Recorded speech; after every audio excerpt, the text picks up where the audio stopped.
As you can probably see, I am currently sitting in a one-room cabin. So think of this cabin as an analogy of the typical or neurotypical brain. It's got basically one room. Everything happens in that room. But if you are an Aspie, the way that I see this is you have a brain that has multiple rooms. And you can't be in two rooms at the same time. You're either in one room or you're in the other room or another room.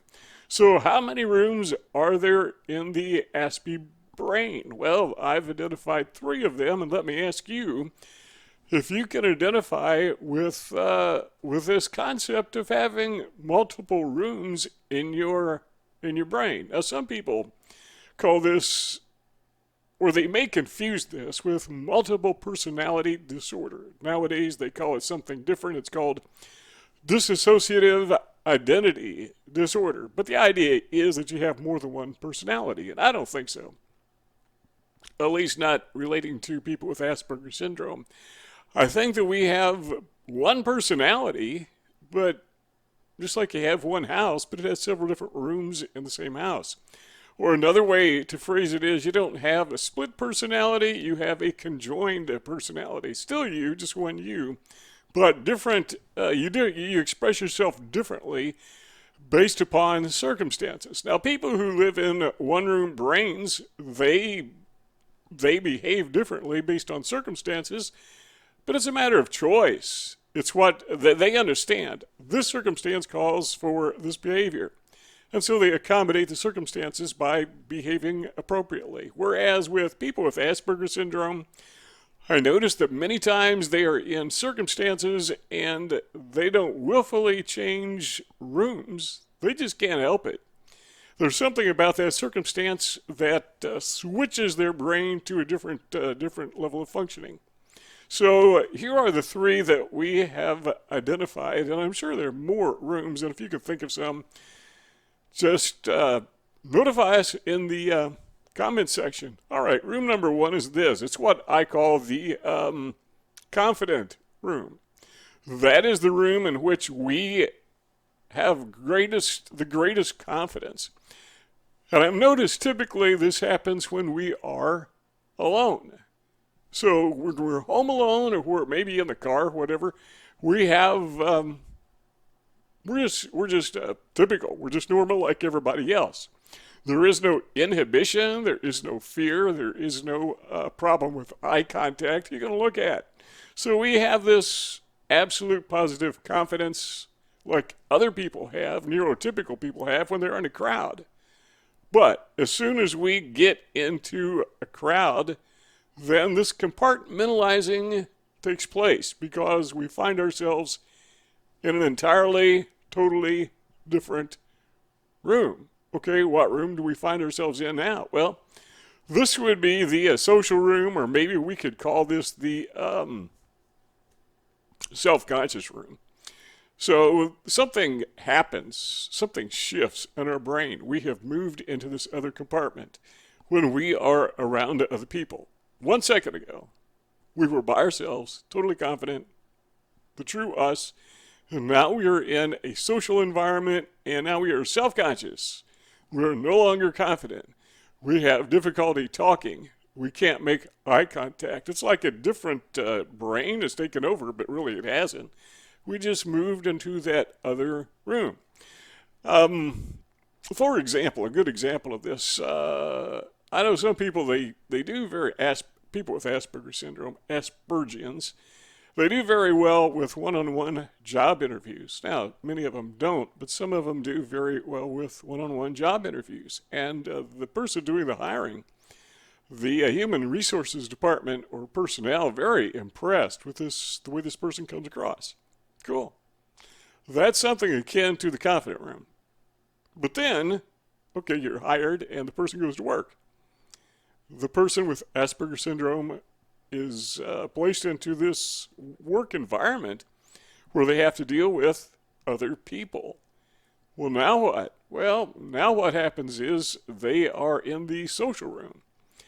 They're in the inhibition room where they're very inhibited. They are in the self-conscious room. These are different names for the social room.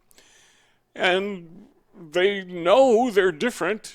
They know that they have this, I don't want to call it a fear, but in a sense it's kind of a fear. They don't know how to change it because they can't change it, because you can't be in two rooms at the same time. So they stay in that room until work is over. Then they get in their car, and guess what?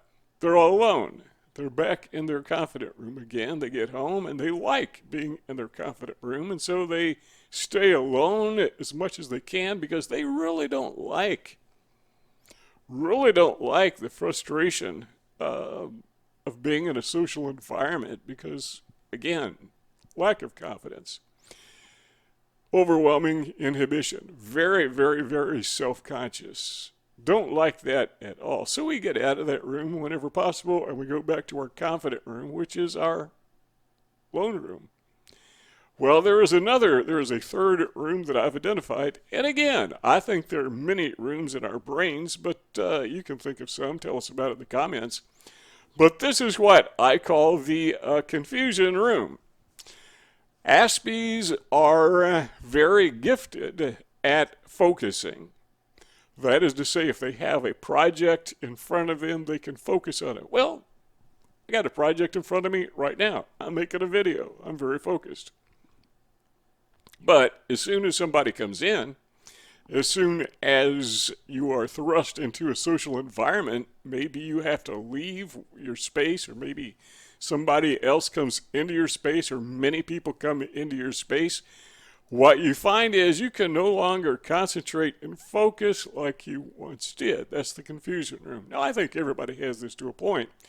I don't know if you've ever been working on something, maybe in classroom setting, and you're writing away, and the teacher comes up behind you and looks over your shoulder.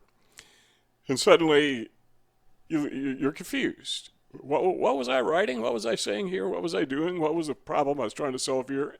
That's because that other person is in your presence. I don't think that's just an Aspie thing. I think that's an everybody thing. But people with Asperger syndrome, my guess is that's more likely to happen to them. It is more intense. From my observation, anyhow, I'm pushing 70 years old.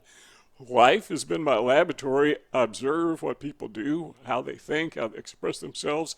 And that's how I find many of my conclusions, in addition to self-study. Well, study kind of doing what you're doing right at this very moment. So we have this confusion room. Have you ever been thinking logically, all alone, thinking logically, and you're building one precept upon another, and then you get to a point where it just all falls apart, like you didn't build anything? That, I think, is due to confusion. So we just went into our confusion room, and we lost all of our concentration. So what is the summation here? Well, the summation, in my opinion, is that this is what I would call a survival mechanism, that nature has endowed us with the ability to survive in this world with our Asperger's brain by compartmentalizing. I'm not sure that's a bad thing. I'm not sure it's necessarily a good thing. I think it's just a thing. And I just got to stop here and emphasize that I don't think people with Asperger's syndrome have a disability. Now, there's some things we're not able to do, but everybody has that type of disability. But I mean as something that